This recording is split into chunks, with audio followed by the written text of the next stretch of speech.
चलो बातें मत करो भी, आज नया टॉपिक करना है। पहले तो डाउट्स बाद में लूंगा, ठीक है। नोट्स हैं, मिल गए सबको नोट्स? शेयर कर दो एक बार। तुषार नहीं, पहले ये वाला करो, इन्वेंटरी वैल्यूएशन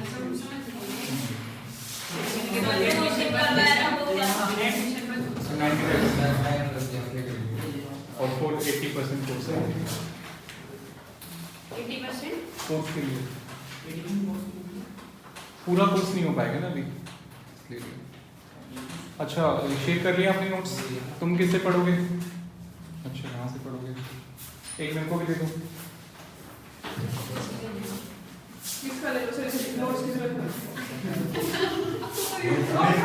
ये सर मेरे बारे में मुझसे ज्यादा पता है। उसमें मीटिंग में चलेगा।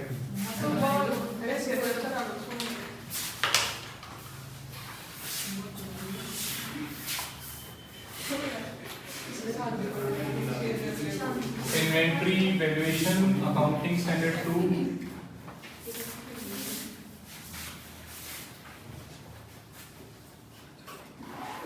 मीनिंग ऑफ इन्वेंट्री क्या होता है पता है आपको?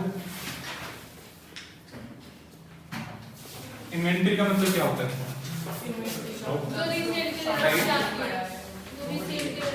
जो रीसेल के लिए रखी जाती है, दैट इज इन्वेंट्री। नहीं,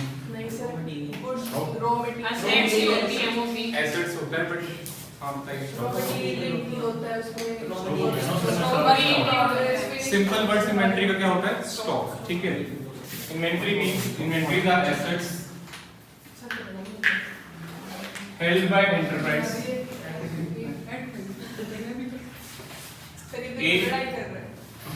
for resale, एक मिनट, for consumption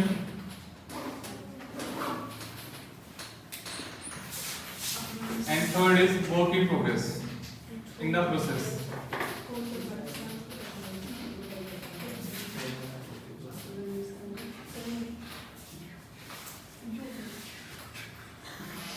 To be consumed, आप लिख सकते हैं।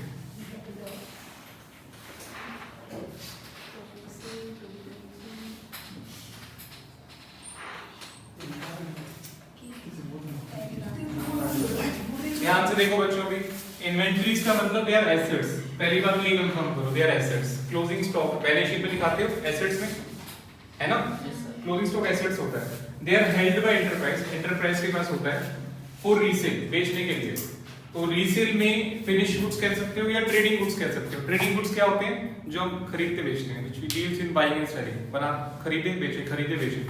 तो उस वो वाले एसेट्स है क्लोजिंग स्टॉक 31 मार्च को, ठीक है, फॉर रीसेल, बेचने के लिए, दोबारा बेचने के लिए। To be consume in production process, इसमें क्या होगा? टू बी कंज्यूम इसमें होता है रॉ मटेरियल। रॉ मटेरियल तो अगर आपका फैक्ट्री है तो आप डायरेक्ट नहीं सेल करते, पहले उसको प्रोसेस करते हो, रॉ मटेरियल को, कच्चा माल, और फिर प्रोसेस के बाद उसको फिनिश गुड्स बनाते हो, तब बेचते हो, है ना? सपोज गन्ने से आपको चीनी बनानी है, तो गन्ना जो है वो रॉ मटेरियल है और गुड़ जो है वो वर्क इन प्रोग्रेस है। अगर बीच का कोई प्रोडक्ट है, गुड़ नहीं बेचना आपको, आपको चीनी बनानी है, तो वो आपका वर्क इन प्रोग्रेस है, और उसके बाद चीनी बनेगी, वो फाइनल प्रोडक्ट है, फिनिश गुड्स है, ठीक है ना? तो यहाँ पे ये WIP है, वर्क इन प्रोग्रेस, बीच का पूरा कंप्लीट नहीं होगा। मान लो फर्नीचर का ही फैक्ट्री आपकी, आप फर्नीचर बनाते हो, टेबल चेयर सोफा सेट ये सब बनाते हो, जो लकड़ी है वो रॉ मटेरियल है, और पूरा तैयार आपका फर्नीचर पड़ा हुआ है 31 मार्च को, बिका नहीं, बस सेल नहीं हुआ, डबल बेड, अलमीरा, टेबल चेयर सब, वो फिनिश गुड्स है। और अगर मान लो टेबल बनी है, ऊपर सनमाइका नहीं लगा, तो क्या बोलेंगे उसको? Work in progress. मतलब 100% कंप्लीट नहीं हुआ कोई, तो उसको वर्क इन प्रोग्रेस बोलते हैं, ठीक है? तो रॉ मटेरियल जो बिल्कुल कच्चा माल है, वर्क इन प्रोग्रेस, ना तो वो रॉ मटेरियल है ना फिनिश गुड्स है। और यहाँ पे रीसेल वाला, इसको आप फिनिश गुड्स कह सकते हो या आप इसको ट्रेडिंग गुड्स कह सकते हो। ट्रेडिंग गुड्स कौन से होते हैं?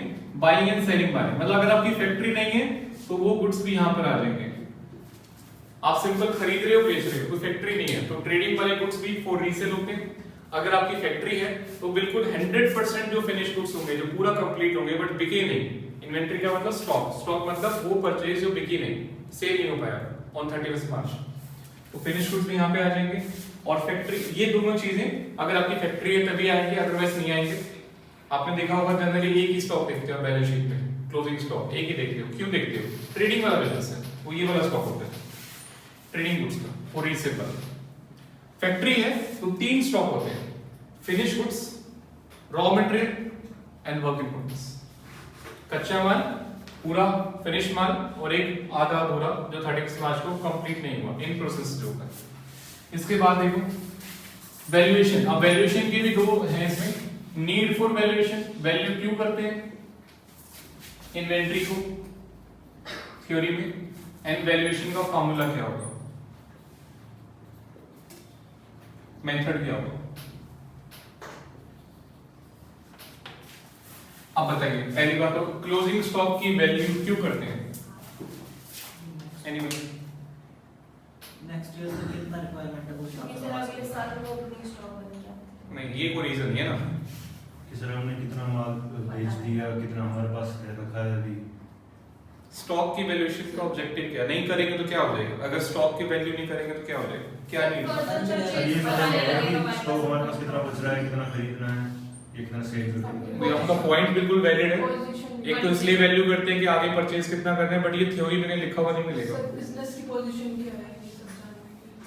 फाइनेंशियल पोजीशन के लिए हाँ मतलब ज्यादा परचेज हुई, ज्यादा सेल हुई, नहीं। सेल ज्यादा होगी जो टोटल हमने रॉ मटेरियल मतलब सही से आंसर बताओ। हाँ, आप इसने सही बताया, सही करेक्ट प्रॉफिट के लिए। अगर आप स्टॉक की वैल्यू नहीं करोगे तो प्रॉफिट गलत आएगा। मैं एक एग्जांपल लेके पहले भी समझाया था मैंने आपको, दोबारा समझो। ये ट्रेडिंग अकाउंट है आपका, ओपनिंग स्टॉक मान लो 0 है, क्योंकि बिजनेस मान लो फर्स्ट ईयर है, बिजनेस का फर्स्ट ईयर है तो ओपनिंग तो 0 होगा। अच्छा, यहां जो बात कर रहे हैं वैल्यूएशन, हमेशा क्लोजिंग स्टॉक की बात होती है। जो क्लोजिंग की वैल्यूएशन होती है नेक्स्ट ईयर वही ओपनिंग बन जाता है, ठीक है।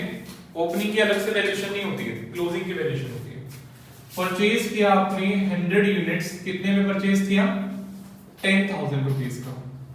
सेल किया आपने 80 यूनिट्स, कितने में? मान लो 11,000 में आपने सेल कर दिया 80 यूनिट्स। अब क्या ये जो जीपी आ रहा है 1000 रुपए का, ये करेक्ट है या गलत है? गलत है ना? क्यों गलत है? क्योंकि परचेज आपकी 100 यूनिट्स की है और सेल आपकी 80 यूनिट्स की है। कौन सा कंसेप्ट वायलेट हो गया? कराया था मैंने थ्योरी में, matching concept, matching of cost and revenue. Cost आपकी 100 यूनिट्स की है, रेवेन्यू आपका 80 यूनिट्स का है, तो मैच नहीं कर रहा, मैचिंग कंसेप्ट वायलेट हो गया। इस वजह से हम यहाँ पे क्लोजिंग स्टॉक की वैल्यू डालते हैं जो कि है 20 यूनिट्स का। इसकी वैल्यू हम निकालेंगे, अभी मैं कॉस्ट पे ले रहा हूँ 10 रुपए पर यूनिट के हिसाब से, तो मैं इसकी कॉस्ट 2000 रुपए ले रहा हूँ। अब ये प्रॉफिट आपका बिल्कुल ठीक आएगा 3000। ज्यादा चेक करें, जल्दी करो, जल्दी वापस, ठीक है ना। अभी ये क्लोजिंग स्टॉक आपका आपने डाल दिया 20 यूनिट्स का, मैंने कॉस्ट प्राइस पे लिया 10 पर यूनिट के हिसाब से, तो ये प्रॉफिट बिल्कुल ठीक आएगा। तो first objective is to find the correct profit, to find the correct profit as per matching concept. ये पहला ऑब्जेक्टिव है, need for valuation. Second, stock की वैल्यू नहीं करोगे तो प्रॉफिट गलत आएगा। दूसरा क्या ऑब्जेक्टिव है इसका?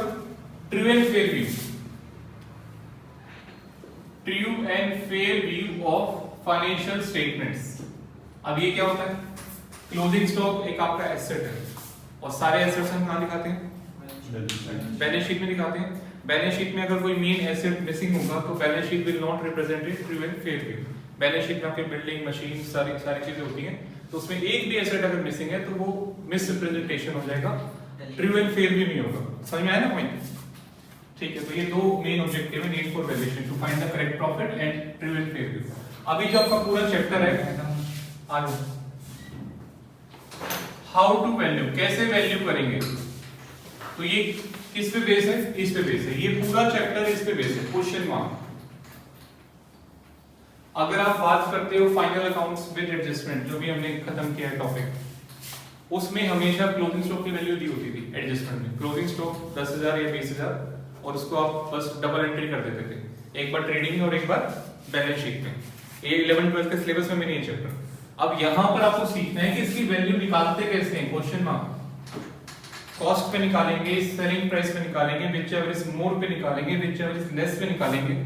बहुत सारे तरीके हैं स्टॉक की वैल्यू करने के। 20 यूनिट्स में पक्का है, 100 में से 80 बिका, 20 का बचा हुआ है 20 यूनिट्स, बट उसकी मॉनेटरी वैल्यू क्या होगी? ये फाइनल अकाउंट वाले चैप्टर में हमेशा दी होती थी एज एडजस्टमेंट, इस चैप्टर में यही आपको कैलकुलेट करना है, पूरा चैप्टर इसमें लिखा हुआ है, ठीक है। तो AS2 क्या बोलता है? AS2 बोलता है inventory value as per accounting standard 2। ये अकाउंटिंग स्टैंडर्ड किसने बनाए? स्टैंडर्ड्स किसने बनाए?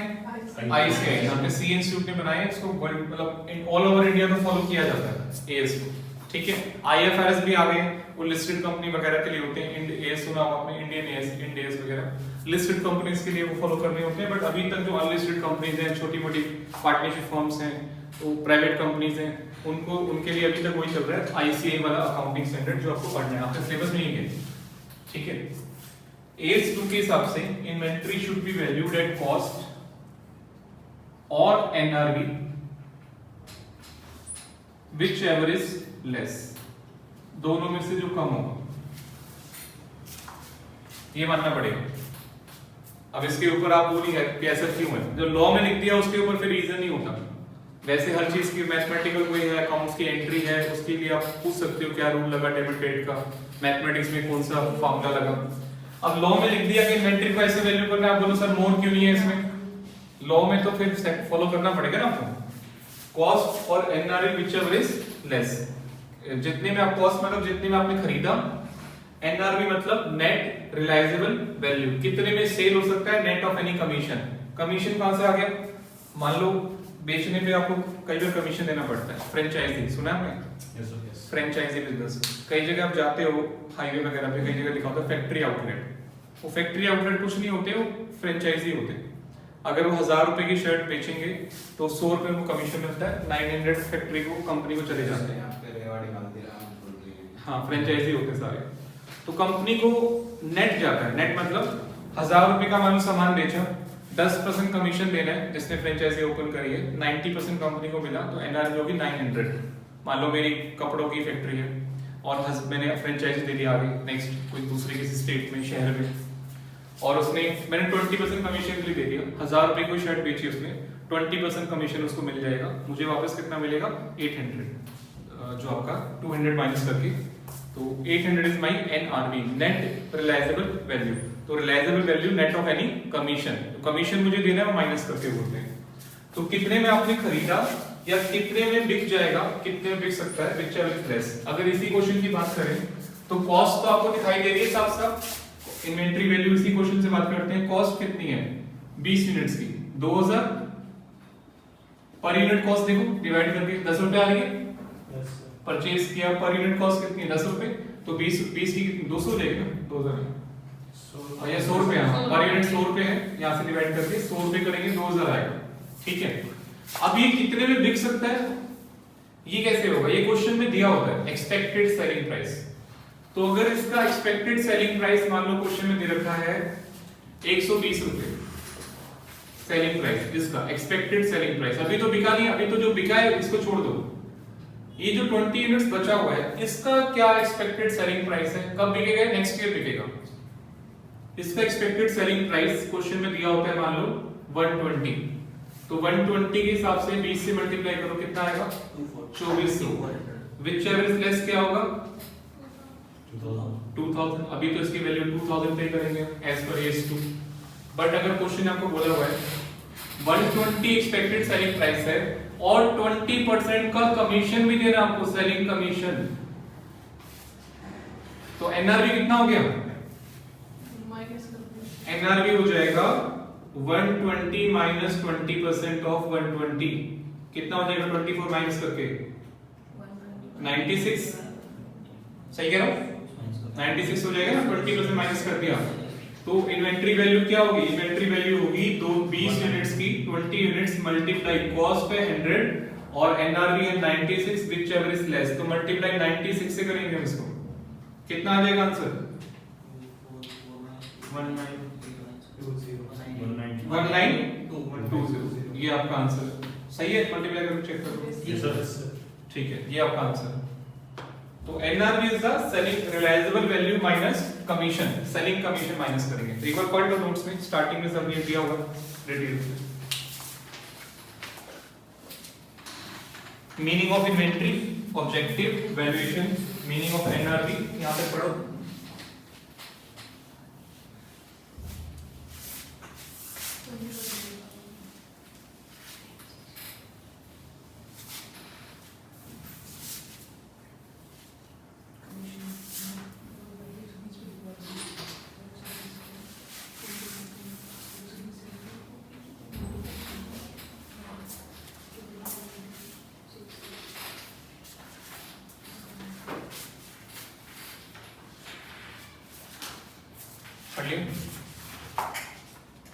रेट करिए।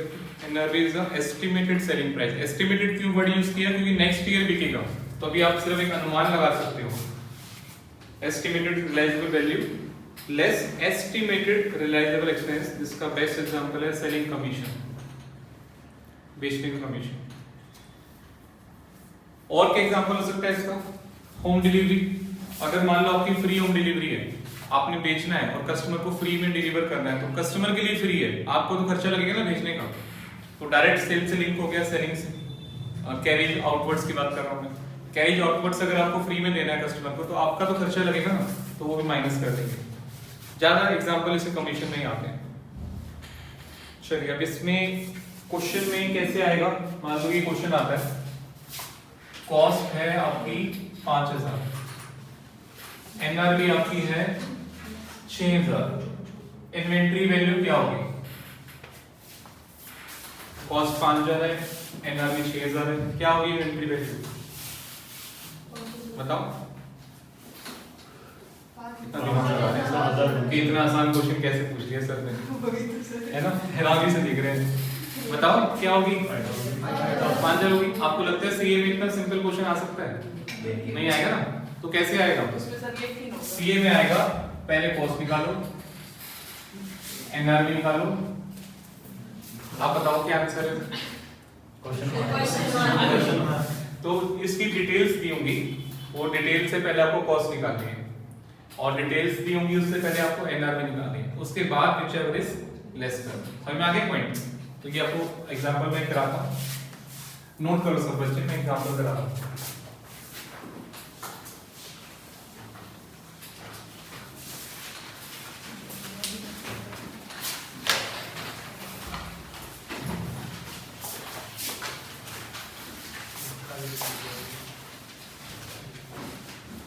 Mr. X purchased 1000 units at the rate of 40 per unit.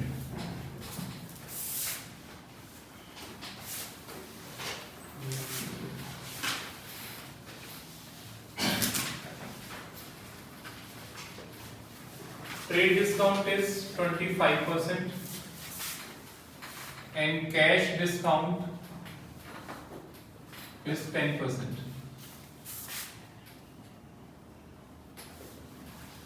Incurred the following expenses.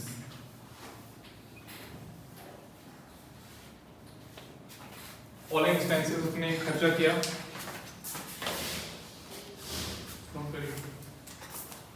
कौन कौन सा खर्चा किया? लोडिंग, कैरियज, सो फ्रेट भी कहते हैं कि बात है, भाड़ा, इंश्योरेंस, एक minute, insurance in transit, clearing charges,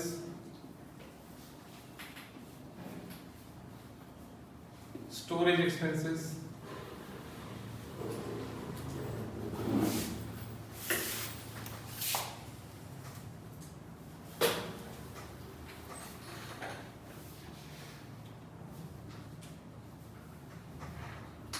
advertisement, rupees,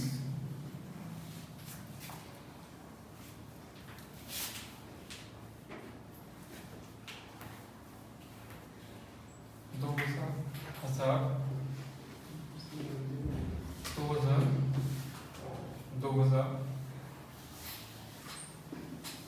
1500, 500,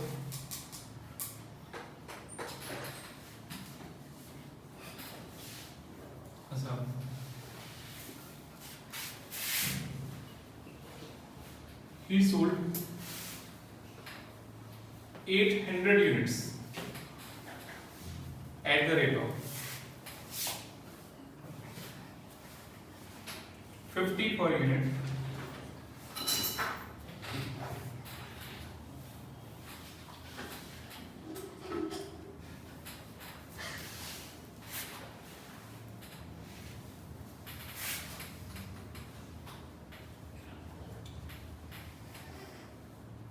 and remaining units expected to realize the same price.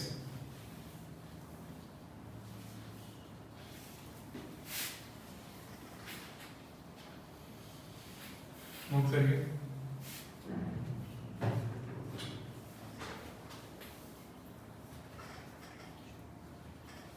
Find the value of inventory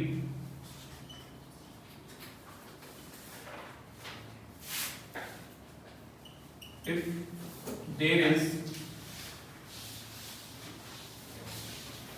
selling commission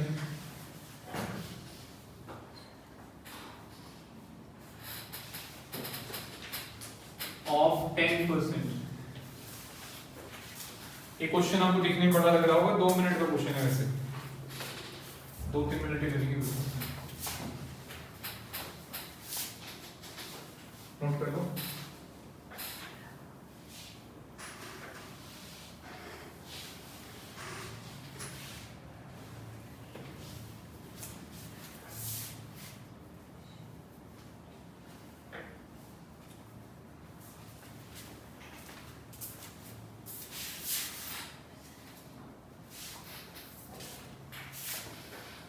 ये सारे खर्चे हैं एंड ही सोल्ड, उसमें बेचा 800 यूनिट्स, 1000 यूनिट्स परचेज करे थे, 800 cell कर दिए 50 में।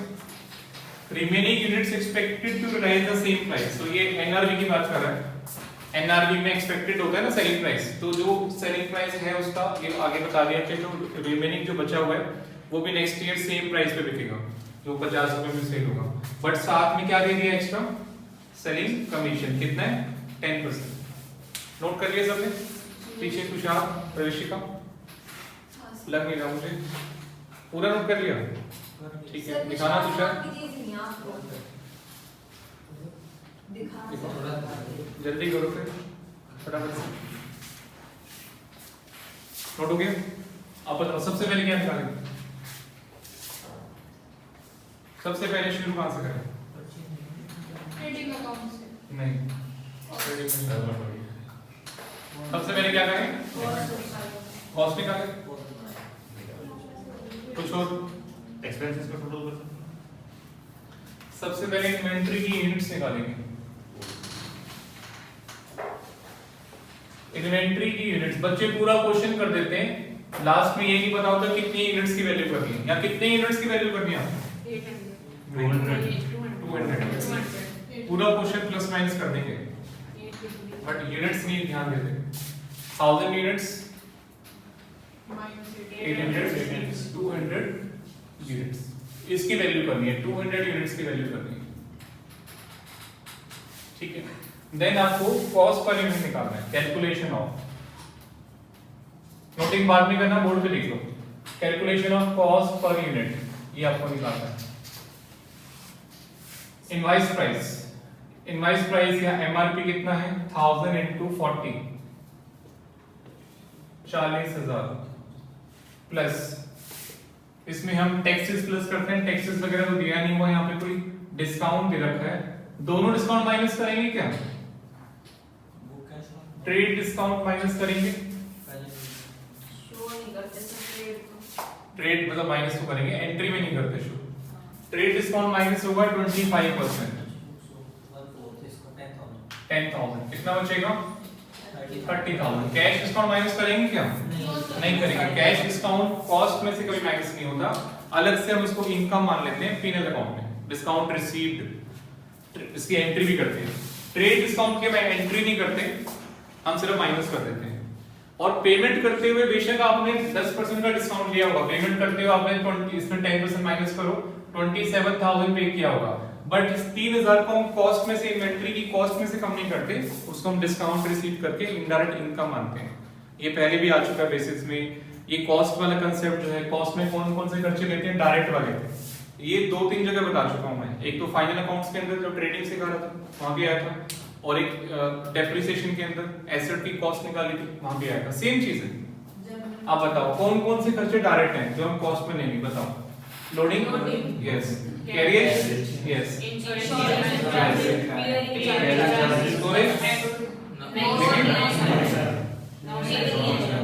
और पेपर में ऐसे नहीं दिया होगा, मिक्सअप किया होगा, ठीक है ना। ये नहीं कि ऊपर वाले डायरेक्ट होंगे नीचे वाले इनडायरेक्ट होंगे, तो मिक्सअप दिया होगा। आपको समझना है कि ये खर्चा जो है ये गोडाउन में आने से पहले हुआ, ये गोडाउन में आने के बाद हुआ। गोडाउन में उतरने तक, अनलोडिंग तक सब डायरेक्ट होते हैं।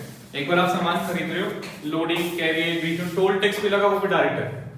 गोडाउन में उतरने तक सब डायरेक्ट है, उसके बाद सारे इनडायरेक्ट हैं। तो स्टोरेज, स्टोर करने का खर्चा, एडवर्टाइजमेंट, गोडाउन का रेंट, गोडाउन की कीपर की सैलरी, गोडाउन की इलेक्ट्रिसिटी, इवन सेलिंग कमीशन, जो आप कमीशन दे रहे हो, जो एनआरबी निकालते माइनस करते हैं कमीशन, वो भी इनडायरेक्ट एक्सपेंस है।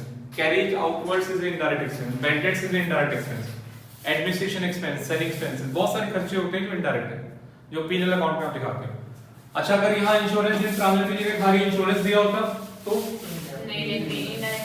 इनडायरेक्ट मानते, ठीक है ना। चलो, अभी ये इंश्योरेंस इन ट्रांजिट है, रास्ते का है। अगर खाली इंश्योरेंस दे रखा होता उसका मतलब वो गोडाउन का इंश्योरेंस है, तो फिर वो हम फायर का मानते इनडायरेक्ट। अभी इन ट्रांजिट बोला हो तो रास्ते का इंश्योरेंस है, तो डायरेक्ट एक्सपेंस हो गया, लेके ऐड करेंगे, ठीक है। ट्रेड डिस्काउंट माइनस कर दिया, प्लस ट्रांसपोर्टेशन एक्सपेंसेस, रास्ते का खर्चा, loading, carriage, insurance, clearing, 1000, 2000, 1500 and 500, कितना हो जाएगा 5000, टोटल हो गया 35,000। ये कितनी यूनिट्स की कॉस्ट होगी, कॉस्ट ऑफ 1000 यूनिट्स, तो कॉस्ट पर यूनिट निकल जाएगी, पर यूनिट इज 35,000 बाय 1000, कितना आ जाएगा ₹35, या फिर कॉस्ट पर यूनिट आ गया। नेक्स्ट स्टेप क्या होगा हमारा, 35 रुपए आ गई cost per unit. Next step क्या होगा बताइए, एनआरई पर यूनिट निकालना है। सेकंड स्टेप, ये आपका फर्स्ट स्टेप हो गया। तो अभी थर्ड स्टेप, पहले तो इन्वेंटरी की यूनिट्स निकाली, then cost per unit, then calculation of NRV per unit. अभी मैं इसको यहां पे छोड़ दूंगा, लिख देता हूं, calculation of NRV per unit, ये आपको निकालना है। रिलायबल वैल्यू,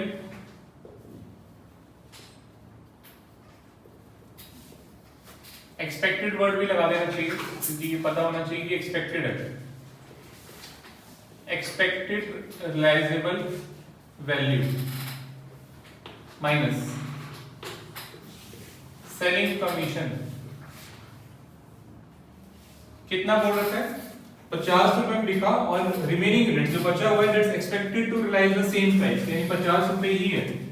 यहां वो चेंज कर सकता था, remaining units expected to realize at the rate of 45 भी कर सकता था, बट इसने बोल दिया सेम प्राइस पे, तो 50 रुपए। कमीशन कितना है नीचे बोलो, 10%, तो 5 रुपए कमीशन माइनस हो जाएगा 10%, कितना आएगा 45। Then inventory value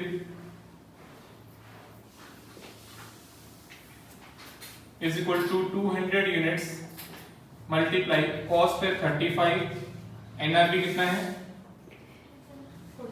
45, whichever is less, तो 200 into 35 कितना आंसर आएगा दोस्तों 7,000। नोट कर लो इसको पूरा साफ साफ।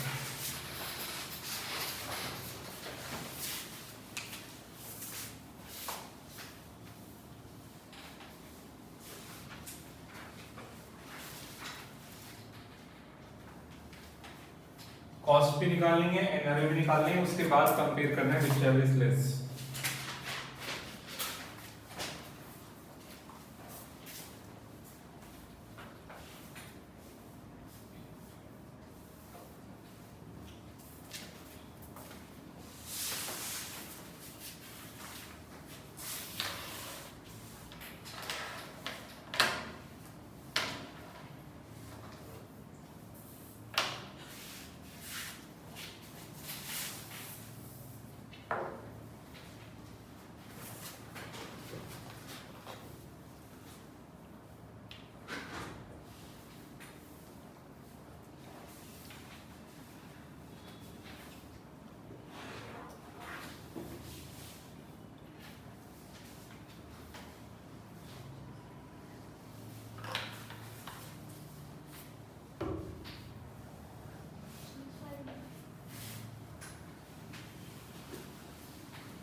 गया बच्चों?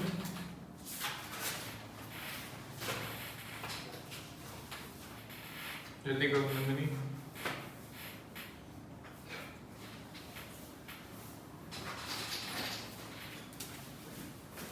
एग्जाम्पल 2 बनाना में से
हाँ ये देखना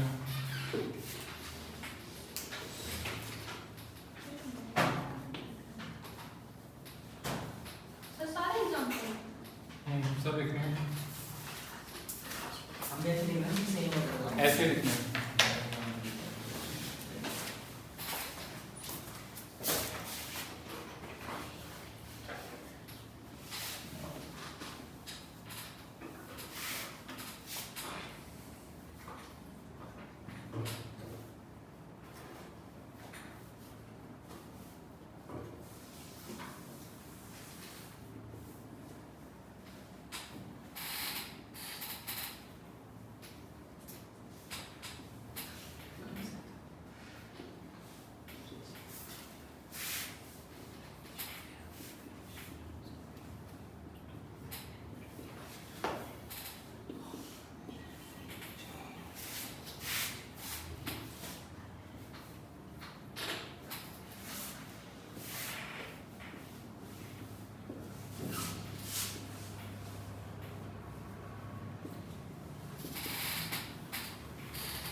सर आपने इतने सारे लिखवा दिए सेम एक एग्जाम्पल वन लिखो आप छोटे छोटे क्वेश्चन देखो दिख रहे हैं सर। आंसर बड़े बड़े होंगे। दो लाइन क्वेश्चन है सर आंसर बड़े होंगे ना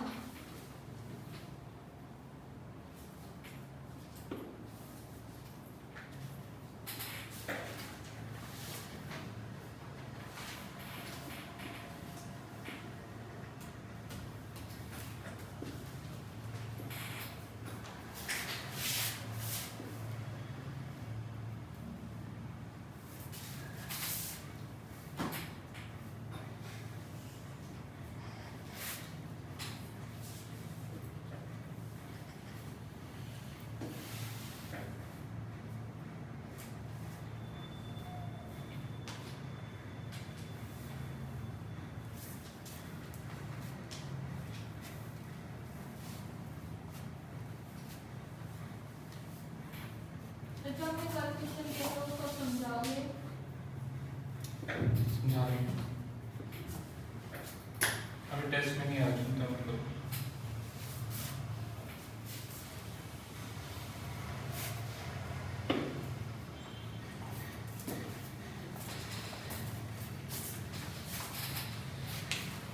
इवन आउट कर लो 4 एग्जांपल 2 3 4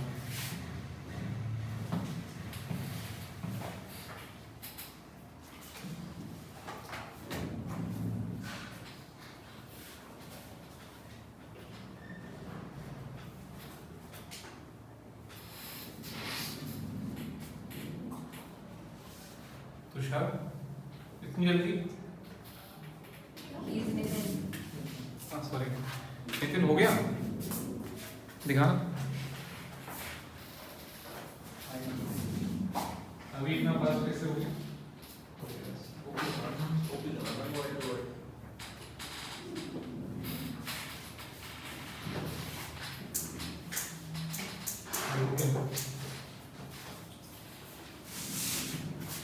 बाकी सर इनके सॉल्यूशन क्वेश्चन वाइज फिर पीछे रह जाओगे। कर लेंगे सर। अच्छा देखो सॉल्यूशन 2, लॉस दो तरह के होते हैं, पढ़ा? दो तरह के लॉस होते हैं, कहाँ पढ़ा? फाइनल अकाउंट्स में आया था। एक नॉर्मल लॉस और एक एबनॉर्मल लॉस। एबनॉर्मल लॉस क्या होता है? Loss by example, loss due to unexpected circumstances. Example बताओ। Loss by fire, loss by theft, accident, earthquake, ये सब थेफ्ट, ठीक है ना, फ्लड, ये सब एबनॉर्मल लॉस है। नॉर्मल लॉस क्या होता है? Nature of goods. Natural loss होता है जो गुड्स के नेचर के हिसाब से होता है, लाइक पेरिशेबल गुड्स है, fruits, vegetables, dairy products, milk, bread, जो आपके पनीर होता है, चीज वगैरह सब ये खराब हो जाते हैं 2-4 दिन में, चाहे कितना फ्रिज में रखो खराब हो जाएंगे। These are, उनका जो लॉस होता है इस नॉर्मल लॉस। नेचुरल लॉस है, पेट्रोल है, अब पेट्रोल कितना भी आप रखो इवेपोरेट होता है थोड़ा बहुत, कितना भी आप उसको बचा के रखो वो थोड़ा बहुत इवेपोरेट होगा, नॉर्मल लॉस है, ठीक है ना। डेप्रिसिएशन तो एसेट का होता है, बट गुड्स की बात कर रहा हूं मैं। गुड्स में इवेपोरेशन, लीकेज, कुछ तेल, अब तेल आप कितना भी संभाल के रखो, कितना ही उसको सील पैक करके रखो, थोड़ा बहुत तो लीक होगा।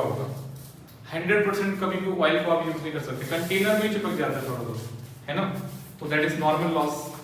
ऑयल का लीकेज, इवेपोरेशन, पेरिशेबल गुड्स का खराब होना, ये सब नेचुरल लॉस है। प्रोसेसिंग लॉस, तो अभी मैंने यहाँ बोला पहले एग्जांपल 2 में 50 units loss by accident, abnormal loss है। इससे क्या फर्क पड़ेगा? ज्यादा कुछ फर्क पड़ेगा नहीं, बस थोड़ा बहुत मैं लिख दूंगा, बट आंसर में कुछ फर्क पड़ेगा नहीं, देखना ध्यान से। कॉस्ट ऑफ 1000 यूनिट्स आपकी आ गई, लेस कर देंगे यहाँ पे लॉस बाय एक्सीडेंट। नोटिंग बाद में करना, पहले समझ लो एक बार कितनी यूनिट्स का है? 50 यूनिट्स का। इसको डिवाइड करो 35,000 by 1000, 35 into 50 कितना आता है? 35 into 50, 35 into 50 1750। ये माइनस करेंगे कितना वैल्यू आ रही है? 33,250। ये कितनी यूनिट्स की कॉस्ट होगी? 950 यूनिट्स। तो कॉस्ट पर यूनिट कितना आएगा हमारा? अगर इससे हम निकालते हैं 33,250 by 950 कितना आएगा बताइए? 33,250 by 950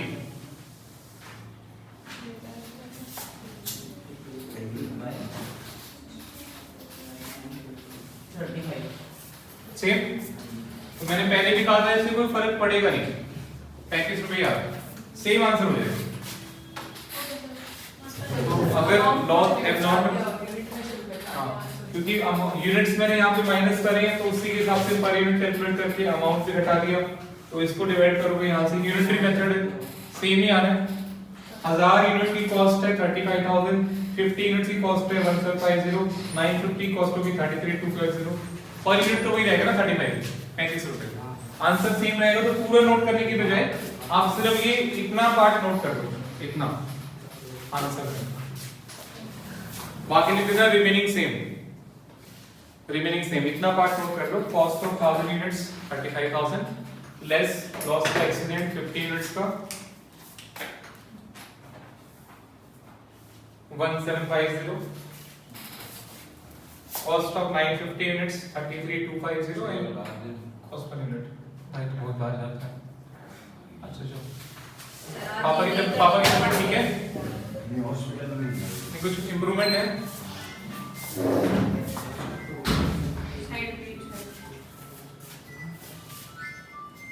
हाँ जी बेटा, हाँ बोलो। हाँ क्लास ले रहा हूँ, बोलो। लाइव तो बंद कर दिया मैं, रिकॉर्डेड जाता है। अच्छा कोई बात नहीं, तो बाहर बैठे ऑफिस में क्या? लाइव क्लास नहीं चल रही, पुरानी कल वाली क्लास देख लीजिए, ठीक है?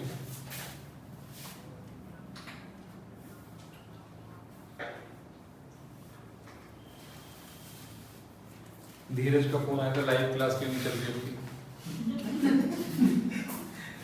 ऐसा बच्चा है बताओ।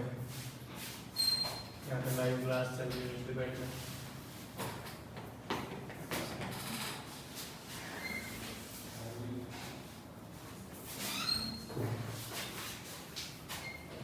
सर यहीं बैठा रहा है। यही दिखा दो सर। बाहर नहीं है वो घर से देख रहा है, लाइव नहीं आ रही।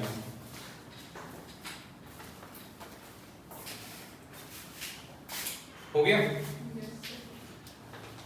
चलो अब एग्जांपल 2 में क्या फर्क है एग्जांपल 3? सेम रहेगा। हाँ रिमेनिंग सेम लिखेगा, 35 रुपए आ गया। अच्छा यहाँ पे ये फर्क पड़ेगा, यूनिट्स कम हो जाएंगे ना, ये तो कम होगी, कितनी बचेंगे भी? 150, क्योंकि 50 का लॉस हो गया, 800 बिकी है, तो रिमेनिंग 150 बचा होगा ना, तो 150 into 35 और 45 whichever is less, कितना आएगा? 35। अब बताओ कितना आंसर आएगा?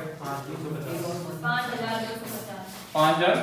5250। ये भी कर लो नोट, इन्वेंटरी वैल्यू उसी में हाँ उसी में, ये वाला सेम है, ये नीचे वाला नोट कर लो, इन्वेंटरी वैल्यू 150 का, 1000 में से 800 बिक गई, 50 का लॉस हो गया, तो इन्वेंटरी का होगा आपका 150 यूनिट्स।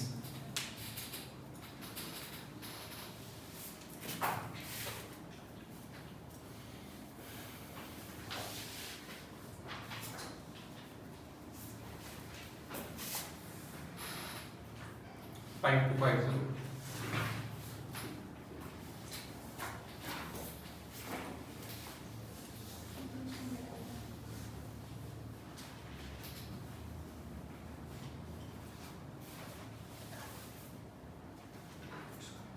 हो गया?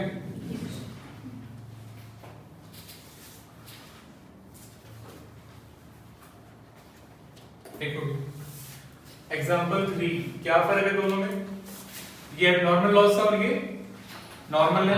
Inherent nature of goods, natural loss, goods के नेचर के हिसाब से नेचुरल लॉस है, इनहेरेंट नेचर ऑफ गुड्स के हिसाब से लॉस हो गया, इवेपोरेशन, लीकेज या पेरिशेबल गुड्स होंगे, सब्जियां होंगी खराब हो गई, ठीक है ना?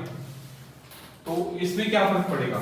लॉस यहाँ पे आप लिख दो सीधा सा नॉर्मल लॉस, या आप ऐसे भी लिख सकते हो loss due to inherent nature of goods भी लिख सकते हो, या सिंपली नॉर्मल लॉस भी लिख सकते हो, नॉर्मल लॉस है। यूनिट्स तो माइनस होगी बट अमाउंट माइनस नहीं होगी, और ये 35,000 ही रह जाएगा।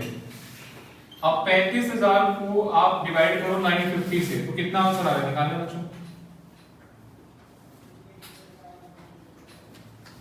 35,000 को 950 से डिवाइड करो, कितना आंसर आ रहा है?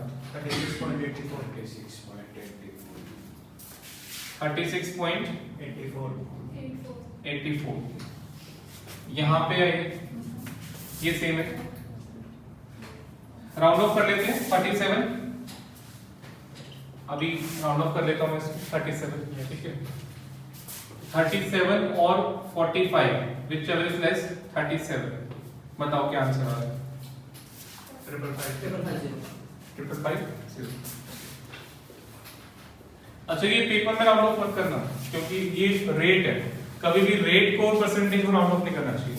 एब्सोल्यूट फिगर है लाइक ये वाला, अगर ये आपका पॉइंट्स में आता है 0.25, इसको आप राउंड ऑफ कर दो, this is absolute figure. Rate और परसेंटेज आगे जाके मल्टीप्लाई होती है, जैसे अब ये 37 यहाँ पे जाके मल्टीप्लाई हो रहा है, तो ऐसी फिगर्स को राउंड ऑफ नहीं करना चाहिए, एटलीस्ट 2-3 डिजिट तो लेके रखो पॉइंट के बाद, 2-3 डिजिट, ठीक है ना?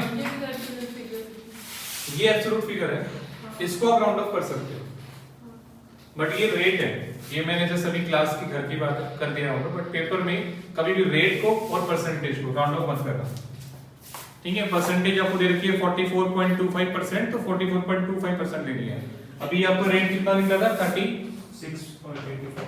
हाँ 36.824, तो पूरा लो 36.824 रेट है, आगे जाके मल्टीप्लाई हो रहा है। एब्सोल्यूट फिगर जो कहीं मल्टीप्लाई डिवाइड नहीं होनी, उसको आप राउंड ऑफ कर सकते हो 1 रुपीज, ठीक है? सर पॉइंट में लेंगे तो 5526 आएगा। हाँ ठीक है कोई बात नहीं, अभी तो घर की बात है। ठीक है चलिए। सर कोचिंग की बात है। अच्छा सर सारी दुनिया देख रही है आपको यूट्यूब पे। 150 into 37 अभी बर्थडे था उस दिन उसका, हेमंत का, रात को आगे 10 बजे पार्टी वार्टी डीजे की लगा दिया। उसका दोस्त कह रहा था रिकॉर्डिंग मत करो, मैं कौन सा यूट्यूब पे जा रहा है, पूरा ठीक है मैं कर लूँ। रिकॉर्डिंग भी होगी, 1 घंटे में यूट्यूब पे भी चला गया। चलो 555 समझ में आ गया। अब ऐसे क्यों किया हमने, नॉर्मल लॉस की यूनिट्स माइनस नहीं करी, मतलब यूनिट्स माइनस करी, अमाउंट माइनस नहीं किया, और 37 का रेट हो गया। ऐसा क्यों करा? ये तो एक्सपेक्टेड होता है लॉस, इन्वेंटरी में से वो कम हो जाता है, लेकिन एक्सपेक्टेड होता नहीं है लॉस। इसके पीछे रीजन समझो, ये तो एक फार्मूला तो आपको बुक में मिल जाएगा। एब्नॉर्मल लॉस में आपको जो है माइनस करना है अमाउंट, नॉर्मल लॉस में सिर्फ यूनिट्स माइनस करनी है, कॉस्ट पर यूनिट ज्यादा हो गई थी, पहले 35 आ रहा था ना आंसर, अब ज्यादा हो गया। इसको प्रैक्टिकल लाइफ से एग्जांपल से देखो। आप फ्रूट्स की रेडी आती है, सब्जियों की रेडी आती है, मान लो टमाटर की है, आप कौन से लोगे, फ्रेश या खराब वाले? फ्रेश वाले लोगे, फ्रूट्स वेजिटेबल या जो भी सब्जी है फ्रेश लेते हो ना उठा के, जो फ्रेश है अच्छे दिख रहे हैं एकदम बढ़िया बढ़िया, या खराब वाले? कभी आपने सोचा यार इस बेचारे का नुकसान हो जाएगा, खराब वाले ले लेते हैं, काम चला लेंगे, उसका नुकसान नहीं सोचा ना वो कभी? बहुत ज्यादा सस्ते देता है ना, तो थोड़ा सोच लेते नहीं वो अलग बात है, कभी आपने सोचा नहीं है, एक ही रेट है मान लो, सारा रेट एक ही रेट है, फिर भी आप छांट के लेते हो, कोई ऐसे नहीं कि आप बिना छांटे ले रहे हो, या जैसे कभी सोचा भी नहीं यार उसका बेचारे का खराब जाएगा, पहले पुराना वाला ले ले, नहीं सोचा ना? ओके। और बार्गेनिंग भी करते हो, ठीक है, मान लो 50 रुपए किलो है कोई भी सब्जी, फ्रूट या जो फ्रूट तो नहीं होता बट सब्जी मान लेते हैं 50 रुपए किलो है, और आपने उसमें से छांट के लिया, बार्गेनिंग भी करके 50 वाला 40 लगवा लिया, फिर आप खुश होकर लेते हैं यार उसका तो बेचारे का नुकसान हो गया होगा, एक तो मैंने रेट भी उसने कम करवा लिया और ऊपर से छांट के भी लिया तो उसको खराब वाला बच गया, उसका कभी नुकसान नहीं होता। क्यों नहीं होता? क्योंकि जो उसका खराब वाला बचा हुआ है वो पहले से ही अपनी कॉस्ट को इंक्रीज करके बताता है, उसको लेके चलता है, रोज बचता है उसका डेली का। तो अगर कोई जो रेडी वाला है, सपोज करो वो 25 रुपए का लेकर आएगा पूरा, मतलब पर केजी 25 रुपए केजी लेकर आएगा पूरा, वो 100 केजी लेके आता है, 100 केजी लेके आएगा 25 रुपए के हिसाब से 2500 रुपए का, वो रेट ही पहले से डबल करके रखता है 50 रुपए पहले से। आप कितना उसमें बार्गेनिंग कर लोगे, वो कितना खराब बच जाएगा, वो सब अंडरस्टूड है, ठीक है। हाँ तो समझो उसको क्या इसमें है, 100 केजी को लेकर आया 25 रुपए के हिसाब से 2500 रुपए का, ठीक है। उसमें से उसको पता है कि डेली उसका 20 केजी तो नॉर्मल लॉस है, खराब कस्टमर हर कोई छांट के लेता है, कोई भी कस्टमर पुराना सामान नहीं लेता, तो 20 केजी उसको फेंकना पड़ेगा शाम को, या आपको पता है सब्जी मंडी चले जाओ रात को, थोड़ा अंधेरा होने के टाइम 1 रुपए 2 रुपए किलो मिल रहे होते सारी सब्जियां, बट वो लेते हैं होटल वाले लेते हैं, वो वैसे कस्टमर नहीं लेते, सड़े हुए होते हैं, कीड़े लगे हुए टमाटर आलू सब मिलते हैं 1 रुपए 2 रुपए। हैं। कभी-कभी होटल में खा लेते हैं। ऐसे ही होता है जब गोलगप्पे खाते हो उसमें एक चीज होती है, गोलगप्पे में टमाटर नहीं होते, आलू तो होता है। Sir change the topic. तो वो होटल वाले लेते हैं 1 रुपए 2 रुपए किलो, या वो फेंक देते हैं, ऐसे पड़े होते हैं जमीन पे, ठीक है ना। तो 20 केजी को पता है नॉर्मल लॉस होना ही होना है, तो 20 केजी की वो वैल्यू माइनस नहीं करता, 80 केजी की वैल्यू लगाता है। तो अभी मैं डिवाइड आराम से घर की बात है 2400 कर रहा हूँ, ठीक है ना। अभी कोई एग्जाम वाला क्वेश्चन तो हो नहीं रहा, तो पर केजी कितना पड़ा उसको 30, वो पहले से ही मान के चलता है मेरी कॉस्ट 30 रुपए, समझ में आया पॉइंट। 30 रुपए के ऊपर वो रेट रखता है 50 रुपए या 60 रुपए, आप कितना बार्गेनिंग कर लोगे। जो आप छोड़ोगे खराब वाला वो तो पहले से ही वो लेके चलता है नॉर्मल लॉस, और उसकी कॉस्ट पर यूनिट बढ़ा देता है। कॉस्ट पर यूनिट जो उसकी शुरू में 25 रुपए थी या जो भी है 24 रुपए थी पर यूनिट, अब उसकी कॉस्ट पर यूनिट कितनी हो गई है 30 रुपए पर यूनिट। डिवाइड करो 30 रुपए आ रहा है ना, 30 रुपए मान के चलता है, उसकी कॉस्ट पर यूनिट है, तो अपना सेलिंग प्राइस वो उससे ऊपर रखता है, काफी ज्यादा ऊपर रखता है, ताकि कस्टमर बार्गेनिंग भी करे तो प्रॉफिट बच जाए। 50 रुपए 60 रुपए इतना रखता है, आप कितना ही बार्गेनिंग कर लो नुकसान नहीं है। तो इसलिए यहाँ पर देखो यूनिट्स माइनस करिए, अमाउंट माइनस नहीं किया। कॉस्ट पर यूनिट जो पहले 35 आ रहा था अब जाकर कितना हो गया 37 हो गया। और ये सब करते हैं, हर कोई करता है in case of perishable goods जो नेचुरल लॉस वाले होते हैं। बट अगर इसको दूसरा एग्जांपल लो, अगर उसका रास्ते में रेडी लेके आ रहा है, एक्सीडेंट हो गया और आधे से ज्यादा गिर गया, मान लो उसका 20 किलो नहीं, अभी 80 किलो में से मान लेते हैं, इसमें से उसका 40 किलो नुकसान हो गया, ट्रक से एक्सीडेंट हो गया।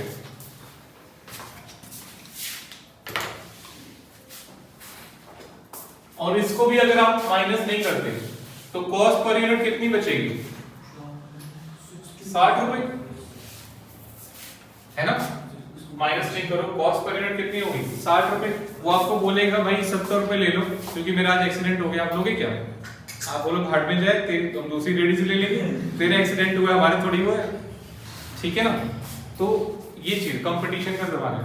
एबनॉर्मल लॉस से आप कॉस्ट पर यूनिट को इंक्रीज नहीं कर सकते हो। एबनॉर्मल लॉस वो जो कि डेली भी नहीं होता और हर किसी का भी नहीं होता, उससे कॉस्ट पर यूनिट इंक्रीज नहीं कर सकते हैं। बट नॉर्मल लॉस अगर होगा, नेचुरल लॉस है, उससे कॉस्ट पर यूनिट इंक्रीज हो जाती है। तब भी जो प्राइस होता है, सेलिंग प्राइस होता है, कॉम्पिटिटिव प्राइस होता है। तो इस वजह से एबनॉर्मल लॉस अगर हुआ है तो उसको वो लॉस अपना मान के 1200 रुपए माइनस करता है। तो इसलिए कॉस्ट पर यूनिट सेम ही रहती है, सेम रहती है कॉस्ट पर यूनिट। क्लियर हो गया? रीजन समझ में आ गया ना? तो वही चीज यहाँ पे नॉर्मल लॉस ये आपका हो गया 37 यहाँ पे कर दिया। अब ये वाला कौन सा एग्जांपल था हमारा? थर्ड वाला था नहीं, सॉल्यूशन 3 किया मैंने यहाँ पे, थर्ड वाला। फोर्थ में क्या हो रहा है बताओ? दोनों में नॉर्मल भी हो रहा है, एबनॉर्मल भी हो रहा है। 30 यूनिट्स का नॉर्मल हो रहा है और 20 यूनिट्स का एबनॉर्मल है, दोनों हो रहे हैं। और साथ में एक चीज और बदल दी मैंने, एक्सपेक्टेड सेलिंग प्राइस कितना है? 40 है, पहले कितना था? 50। तो एक तो एनआरवी बदल जाएगी 40 होने से। यहाँ पे देखो एक्सपेक्टेड रिलायबल वैल्यू यहाँ पे आपको 40 लेना है, 40 से 10% 4 दिया आएगा 36। तो पहले तो ये समझो इसको, ये बढ़िया क्वेश्चन है, इस पे लिख लो इंपॉर्टेंट फोर्थ वाला।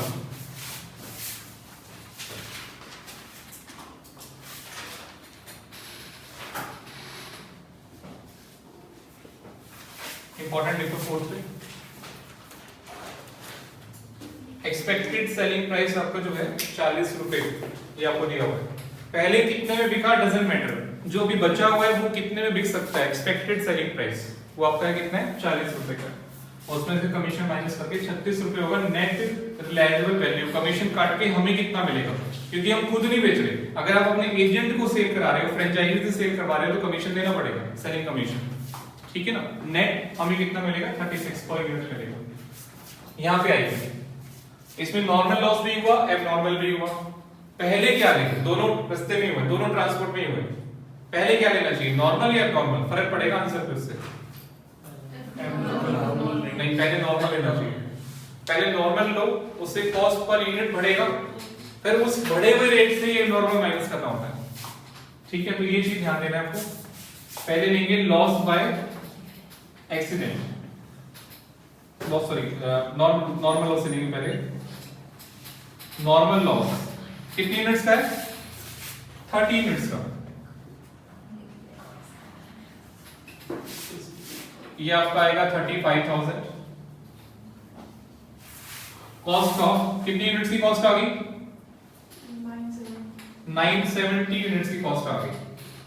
35,000, इसकी अमाउंट मैंने माइनस नहीं किया। अब यहां से माइनस करेंगे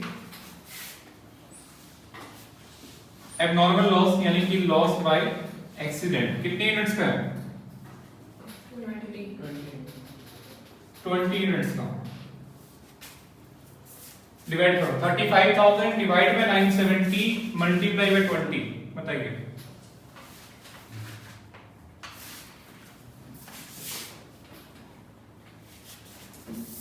$35,000 divided by 970 multiplied by 20. 7 722। ये राउंड ऑफ कर सकते हैं, एब्सोल्यूट फिगर है, ठीक है? अब कितना आ रहा है नेट करके बताइए? 34 278।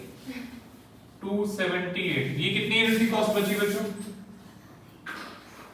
कॉस्ट ऑफ 950 यूनिट्स, 950 की। 1000 का था, 1000 में से 30 यूनिट्स का तो नॉर्मल लॉस हो गया 30 यूनिट्स, 970 का बचा, और फिर 20 का लॉस बाय एक्सीडेंट हो गया, 950 यूनिट्स का बचा।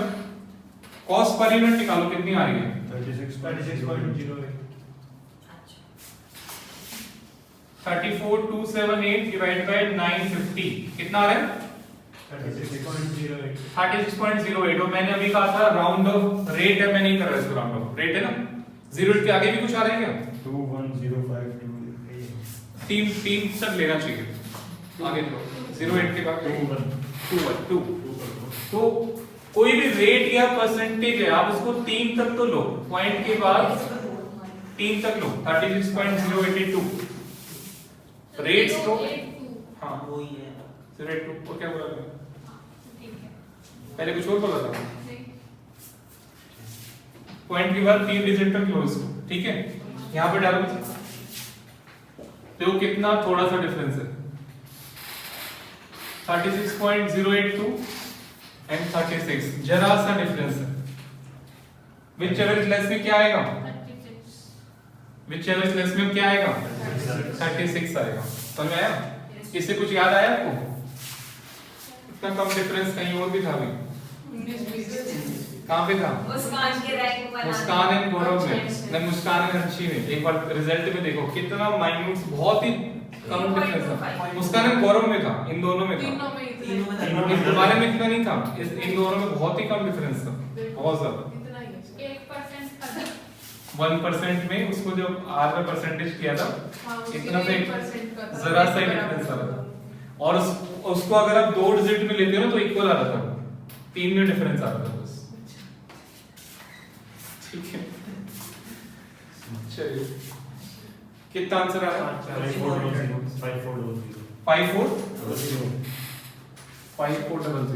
आपका आंसर आ गया। शोभन सो सर ये 722 कैसे निकाला था? ये 35,000 डिवाइड बाय 970 यूनिटरी मेथड लगा के ना, डिवाइड बाय 970 मल्टीप्लाई बाय 20 इस तरीके से। अच्छा अब यहाँ इसके पीछे क्या, दोनों सेम पॉइंट पे हुआ है, नॉर्मल लॉस भी है नॉर्मल भी, बट अगर आप पहले एबनॉर्मल करते हो बाद में नॉर्मल करते हो तो आंसर डिफरेंट आएगा। पहले नॉर्मल करते हो बाद में एबनॉर्मल करते हैं आंसर डिफरेंट आएगा।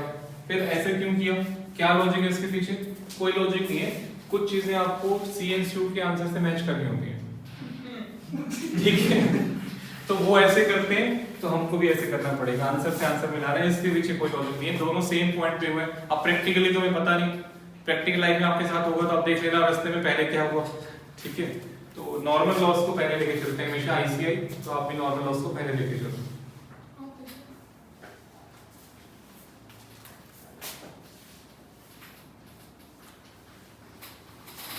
नोट कर लो कौन सा क्वेश्चन है। सर कितना करवाओगे? 5-7 क्वेश्चन होंगे बस। 4 हो गए? अच्छा सारे करना। इसके अलावा ये तो एग्जांपल हुए, क्वेश्चन नहीं हुए। थोड़ा सा सर थोड़ा भगवान में डरो।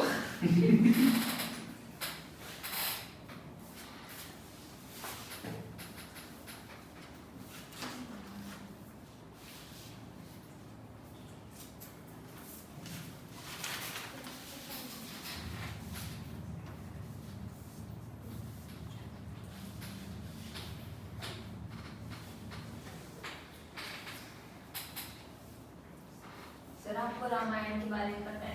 हाँ मैंने पूरी देखी हुई रामायण, पूरी मूवी देखी। रामायण रामानंद सागर वाली जो आती थी पहले। रियल में नहीं। सर वो तो बहुत पुरानी है। वो तो पुरानी है, सबसे पुरानी वीडियो है। नहीं नहीं मैंने तो पहले बचपन में देखी हुई है। आपने लॉकडाउन में नई वाली देखी होगी ना, पुरानी वाली? अच्छा पुरानी वाली देखी थी। पुरानी वाली आई सर, री टेलीकास्ट में रामानंद सागर वाली बढ़िया है। वो तुम्हारी गलती है। रामायण जी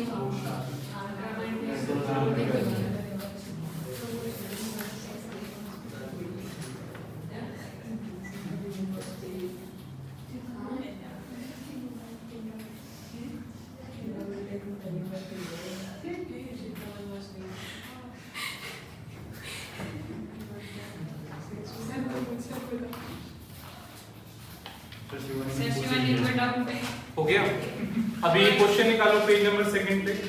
3 क्वेश्चन करने हैं क्लास में, देखो फटाफट से। तो डिनोटिंग बाद में करने अच्छा रहेगा। क्वेश्चन 1 के डिनोटिंग बाद में कर लेना। क्वेश्चन निकालो 2nd पेज पे। मैंने अभी सिर्फ 3 क्वेश्चन तैयार कराए हैं आपको इसके। पहले क्वेश्चन के 2 पार्ट हैं, सिंपल सा क्वेश्चन है छोटा सा। सेकंड क्वेश्चन भी छोटा सा ही है, एंड थर्ड क्वेश्चन में ये डाल दिया मैंने नॉर्मल एब्नॉर्मल लॉस।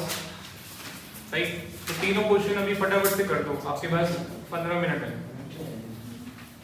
जल्दी जल्दी कर दो। आंसर निकाल दो, रफली कर लो, कोई फेर नहीं करना। 15 मिनट में ये पूरा होना चाहिए। अब बाहर जाओ चाहे छत पे जाओ, ठीक है तुम्हारी छत पे आपका घर है, मैं चली जाती हूँ।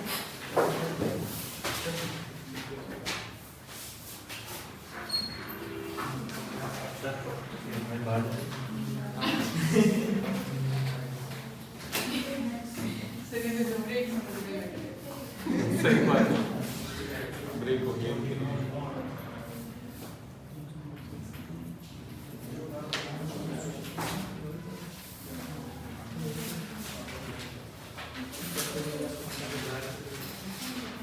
इन्वेंट्री लिमिट कैसे निकालें? 500 में से 300 बच गई, 200 बची हुई। इतने वो क्वेश्चन होमवर्क वाला मैं लिख देता हूँ आंसर, वो दिखाना मुझे, फोटो है उसके जो होमवर्क में दिया था, कैश को परचेज। उसमें वो कैश बुक वाला कैश बुक वाला वो बड़ा सा क्वेश्चन दिया था ना मैंने। मेरे पास नहीं है।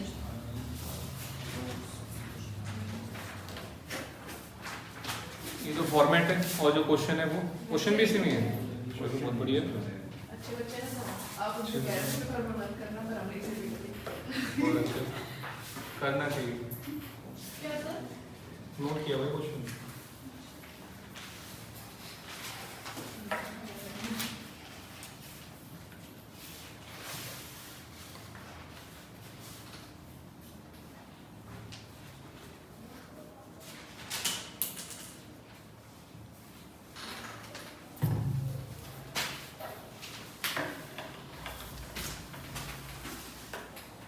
आंसर दिए हुए तीनों क्वेश्चन के आंसर मैच कर लेना।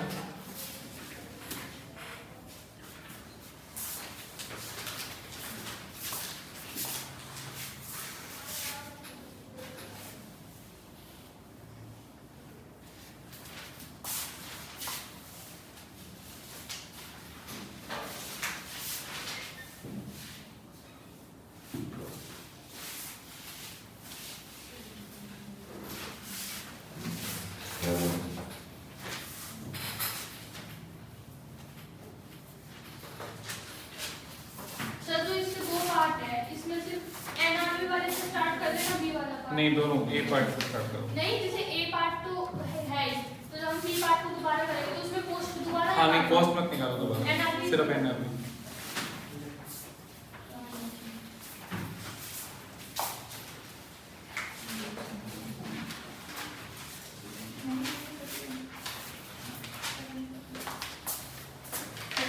डिस्काउंट नहीं है छोड़ दो फिर, नहीं है तो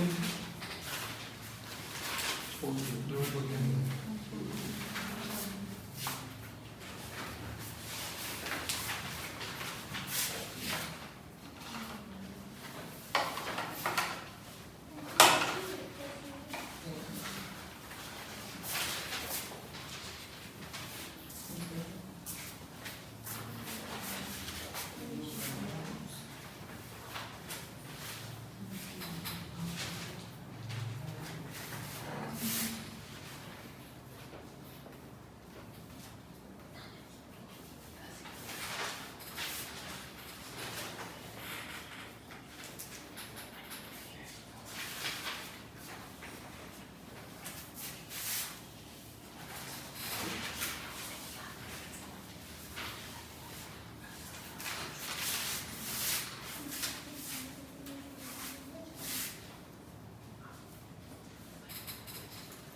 ऐड उसमें क्या करना है, ऐड हो जाएगा कॉस्ट में।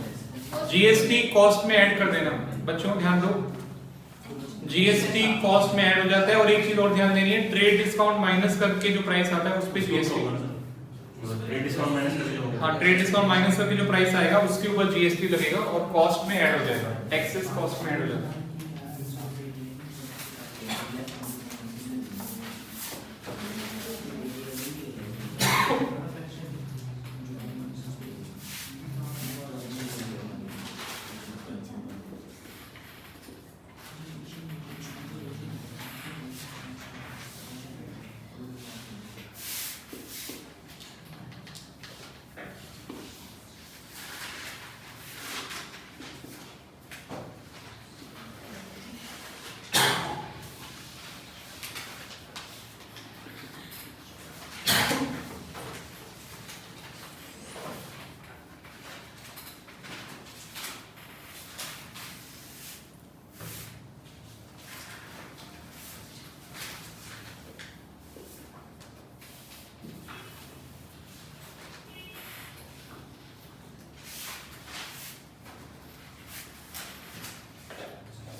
क्या डिस्काउंट माइनस नहीं करेंगे? जो सप्लायर ने हमें दिया इस क्वेश्चन की बात कर रहे हो या उस क्वेश्चन की बात कर रहे हो?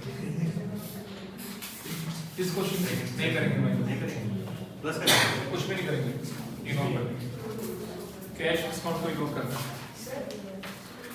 हाँ जी बोलो।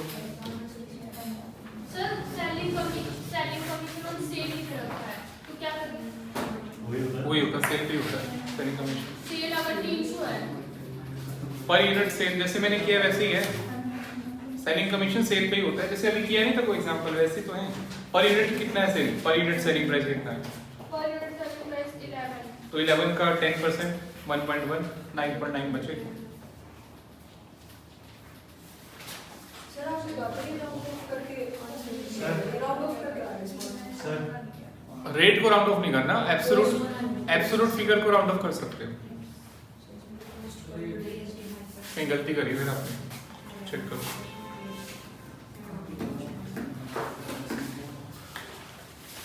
चेक करना अपने किसी फ्रेंड से।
यस सर इंश्योरेंस नहीं सर इंश्योरेंस की ट्रांजिट नहीं है सर लेना पड़ेगा इंश्योरेंस।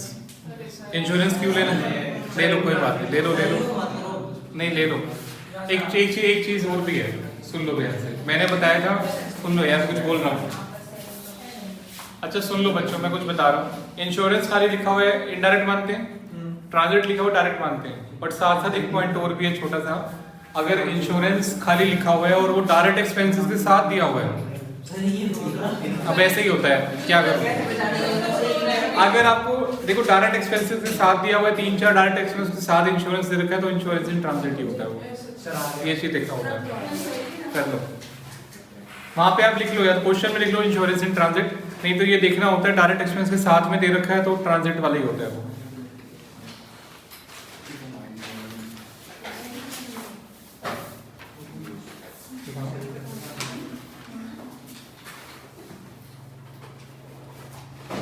देखो सारे freight discount, freight, insurance, clearing साथ में दे रखा है ना बीच में, आखिरी में दिया होता है, स्टोरेज के बाद दिया होता, ये चीजें छोटी छोटी देखनी पड़ती है। और कोई बात नहीं, वो जो है 4-5 खर्चे हैं, कोई वो बात करो ट्रायल बैलेंस की, पूरा ट्रायल बैलेंस दे रखा है तब मिक्सअप चीजें हो जाती हैं। ये 4-5 खर्चे होते हैं, तो इसमें डायरेक्ट के साथ ही दे रखा है, इसको डायरेक्ट मान लो।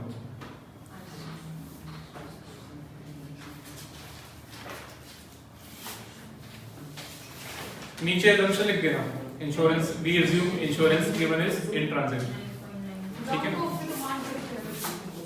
राउंड ऑफ नहीं, रेट को राउंड ऑफ नहीं करते, रेट आ रहा है ना, रेट आ रहा है, रेट को राउंड ऑफ नहीं करते, आंसर को मत देखो, रेट कभी भी राउंड ऑफ नहीं होता। इंश्योरेंस को इंक्लूड करो,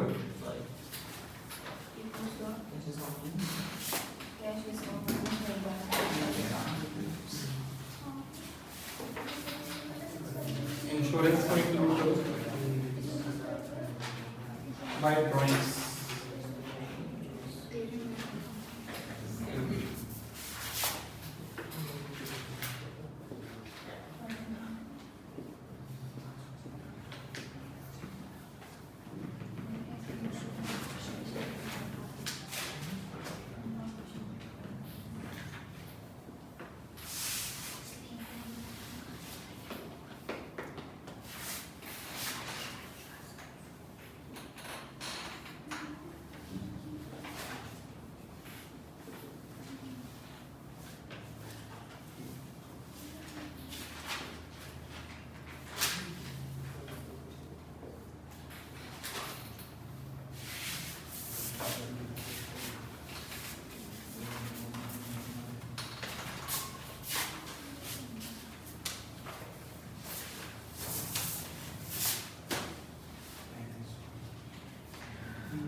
Whichever is less, जो कम होगा मुझे से मल्टीप्लाई करना।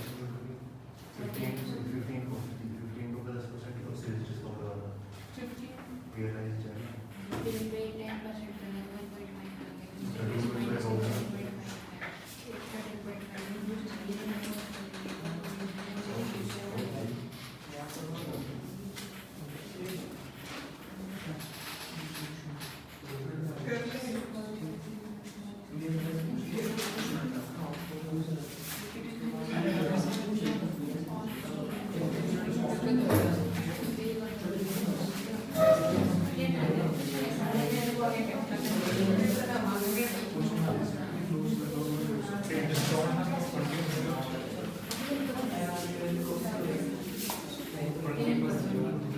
कितने करने 3 या 4? 3 1.5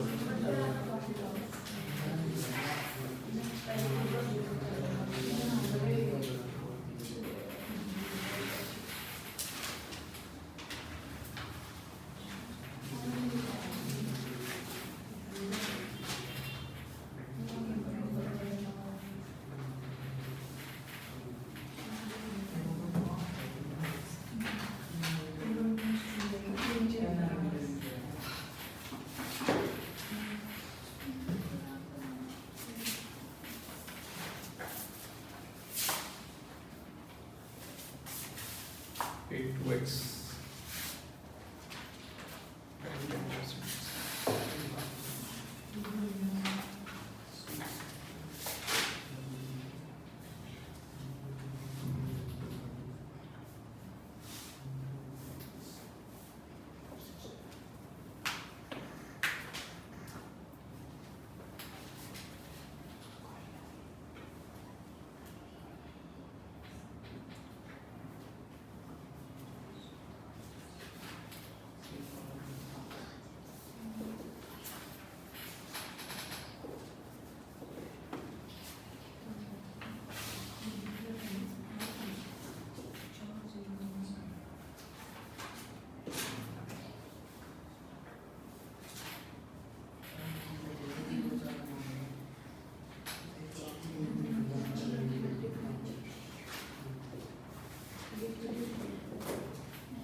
मेरा थर्ड वाले का आंसर नहीं आ रहा सर।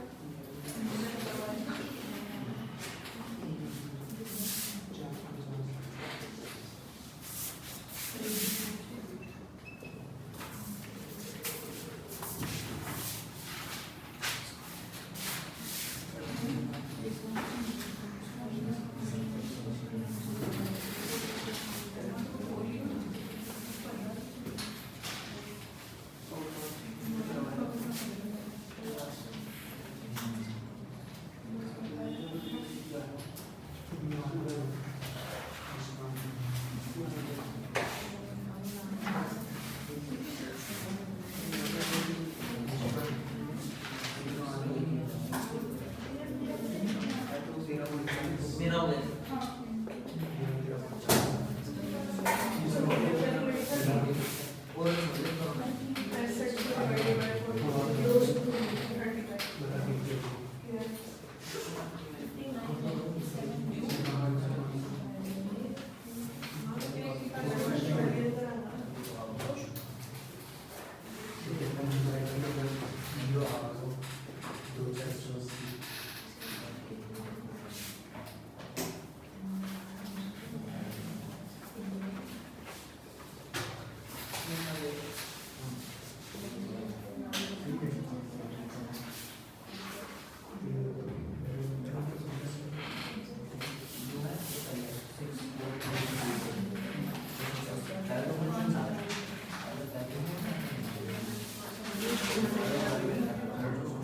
सर थर्ड वाला आंसर नहीं आ रहा।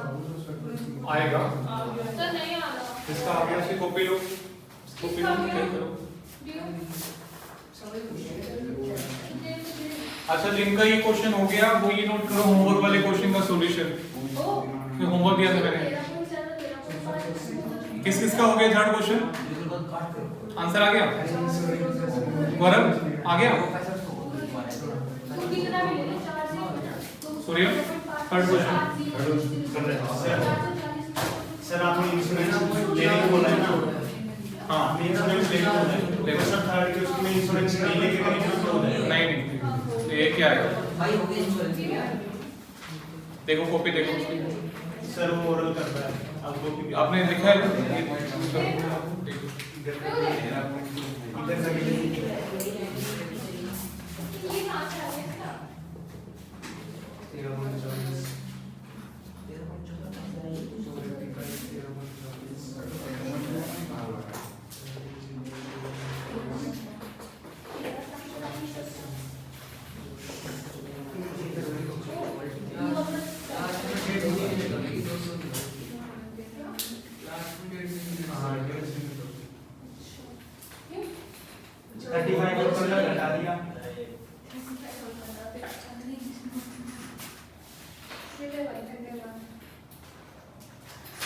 जल्दी पता लग गई?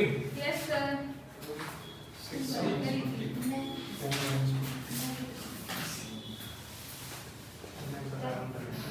Purchase return X.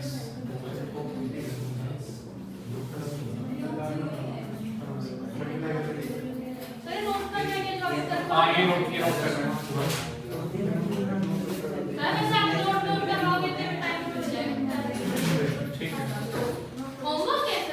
ये नोट करना है।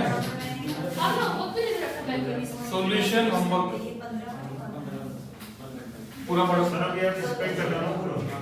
मतलब समझ नहीं आया। सर पूरा हमने सब नहीं अब ठीक है। अच्छा ये वो वाला क्वेश्चन है।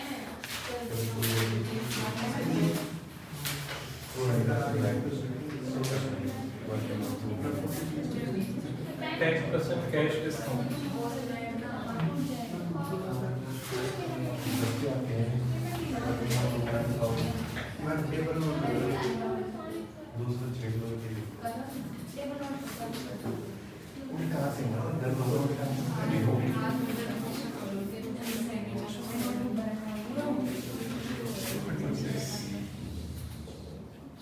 ये बताना बच्चों टोटल कितना आ रहा है।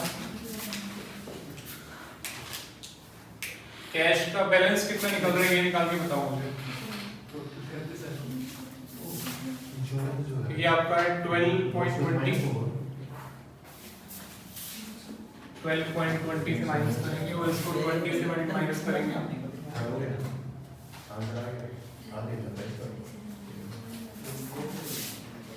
ये निकालना आंसर बैलेंस कितना आ रहा है।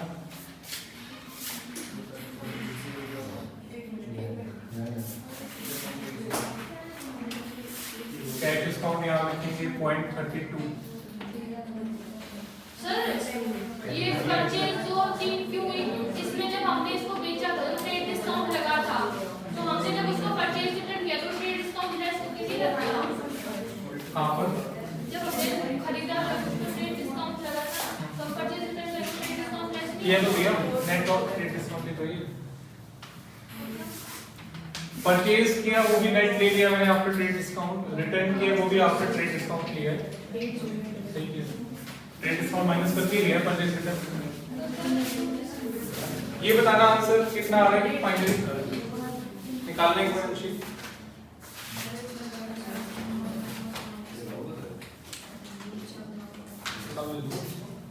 सर ये बहुत अटपटा क्वेश्चन था, समझ में नहीं आया। सर मैंने भी अब आ जाएगा, धीरे धीरे करेंगे इसको। ये बाद में करना, पहले मुझे ये बताओ आंसर। अच्छा ये मैचिंग बाद में कर लेना। ये माइनस करके कितना आ रहा है पॉइंट? हाँ ये पॉइंट्स है 0 पॉइंट्स में कितना आ रहा है? लैक्स में कर नहीं होती लैक्स में, बल्कि 0 लगाओगे ना लैक्स में, ये और ज्यादा टाइम वेस्ट होगा। 1000 में कर दिया तो भी चलेगा। 8.64 चेक करो बच्चों 8.64 इसका बैंक का फर्स्ट वाले को तो लिख दो। सर ये 2Z क्यों नहीं किया? डिस्काउंट तो वैसे लिख दो 0.80। डिस्काउंट का नहीं लिखना, डिस्काउंट का बैलेंस नहीं करते हम। नहीं एक इधर 2Z भी लिखा होगा ना, ये 205 से लिखना चाहिए मुझे। कैश रिसीव फ्रॉम जेड भी है इसमें, ये भी आएगा। तो एक चीज एक एंट्री रह गई इसमें, cash receive from Z 2 lakh, 2 lakh यहाँ पे आएगा, एक एंट्री रहेगी। और ये हो जाएगा 2 प्लस करके 14.40। सर ये 2 कहाँ से आया? मैं दूसरा बैंक में लिया है ये। अरे कैश लिखा हुआ है, कैश रिसीव साथ लिखा हुआ है। ठीक है बैंक का 5.4। 5. ये पहले वाला ठीक है, अब 10 आ रहा है 10.64 चेक करो। दो बढ़ गए, दो बढ़ा दिए। किसी को 5.04 है सर ये 5.04 ये माइनस करो सारे के, कर लिया ये गलत नहीं 5 तो नहीं आएगा। करो ये कैलकुलेशन। सर मैंने तो मेरा कर रखा है, ये 14 पता नहीं क्या। सर एक मिनट थोड़ा सा वही आ रहा है 5 कैसे आ गया यार? 14 में से थोड़ी बहुत तो फिगर्स माइनस हो गए। टोटल 25.04 आ रहा है। उस साइड से उस साइड से ज्यादा है। 25.04 आया।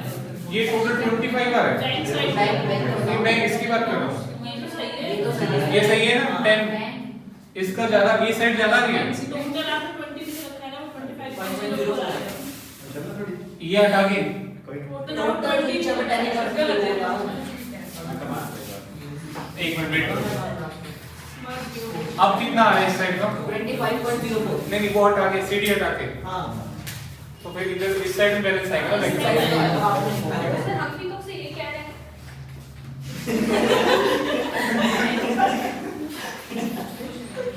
25.04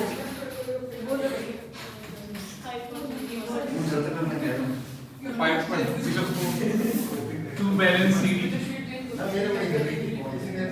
अब ठीक है। 8, 10, 14, 15 और 21, 25.02, 90, ठीक है, 90 हाँ सर ठीक है। सही है। ये नोट कर लो बच्चों, सर लगे 2 वर्किंग नोट है। तब आपके वाले को गलती काम हुई, बाकी बुक्स भी हो जाएंगे, इससे बहुत टाइम। पता नहीं उस टाइम वाले थे। गलती काम हुई आपसे, अंशी कहाँ गलती करी? कोई डाउट है इसमें बताओ। नो सर पेपर में इतना बड़ा क्वेश्चन नहीं आता। बात सुनो बच्चों, लास्ट क्लास में मैंने आपको जो दिया था cash book and subsidiary books, Rohan प्रवेशिका से बात सुनो। पेपर में कभी भी ऐसा नहीं आता कि सारी बुक्स बना दो। मैंने एक ही क्वेश्चन इसमें लिख दिया, प्रैक्टिस हो जाएगी आपकी फॉर्मेट्स की। पेपर में आएगा या तो खाली कैश बुक जैसे मैंने लिख दिया इतना, या खाली परचेज बुक, या खाली सेल बुक। रिटर्न वाली बुक्स भी नहीं आती, नहीं पूछता इतना। Main cash book, purchase book, cell book, ये 3 बुक्स का फॉर्मेट आपको अच्छे से करना है। तो ये मैंने अब करा दिया। परचेज और सेल बुक नेक्स्ट क्लास में देख लेंगे लास्ट में, ठीक है। तो इसमें कोई डाउट है तो बताना मुझे।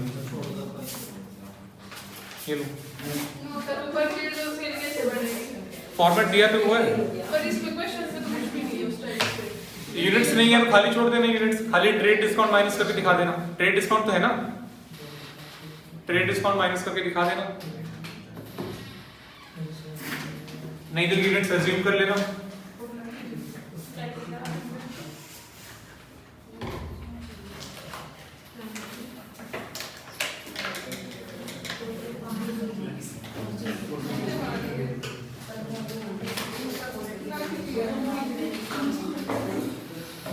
ब्रेक ले लो, और किसी का डाउट है टेस्ट के लिए तो बताओ। सर जैसे वेजेस अगर बिना किसी चीज से दे रखा हो, इसका ट्रायल बैलेंस से तो कौन डालना? वेजेस उसमें ट्रेडिंग में आएगा। इनवर्ट मानते हैं हमेशा। वेजेस में कोई इनवर्ट आउटवर्ड नहीं होता। सैलरी इंडायरेक्ट होता है, सैलरी कैरेज और फ्रेट को इनवर्ट आउटवर्ड कैरेज में होता है इनवर्ट मानते हैं। कैरेज और फ्रेट को इनवर्ट मानते हैं। इंश्योरेंस हमेशा वो मानते हैं नॉर्मल, बट इसमें एक साथ में छोटा सा ये भी है कि डायरेक्ट एक्सपेंसेस के साथ में दे रखा है तो ट्रायल बैलेंस के अंदर नहीं मानेगा। ट्रायल बैलेंस के अंदर दे रखा है। ट्रायल बैलेंस में इंश्योरेंस, ट्रायल बैलेंस में हाँ डायरेक्ट एक्सपेंसेस के साथ दिया हुआ है, ये भी देखेंगे। तो जैसे यहाँ पे था सारे डायरेक्ट एक्सपेंसेस के बीच में इंश्योरेंस दे रखा है, तो हम मान लेंगे कि ट्रांजिट वाला। अलग से कहीं दे रखा है, दूर कहीं दे रखा है तो इनडायरेक्ट मान लेंगे। ये कुछ चीजें छोटी छोटी है, लिखी नहीं होती, बस नंबर ऑफ क्वेश्चन करोगे ना तो पता लगती है चीजें।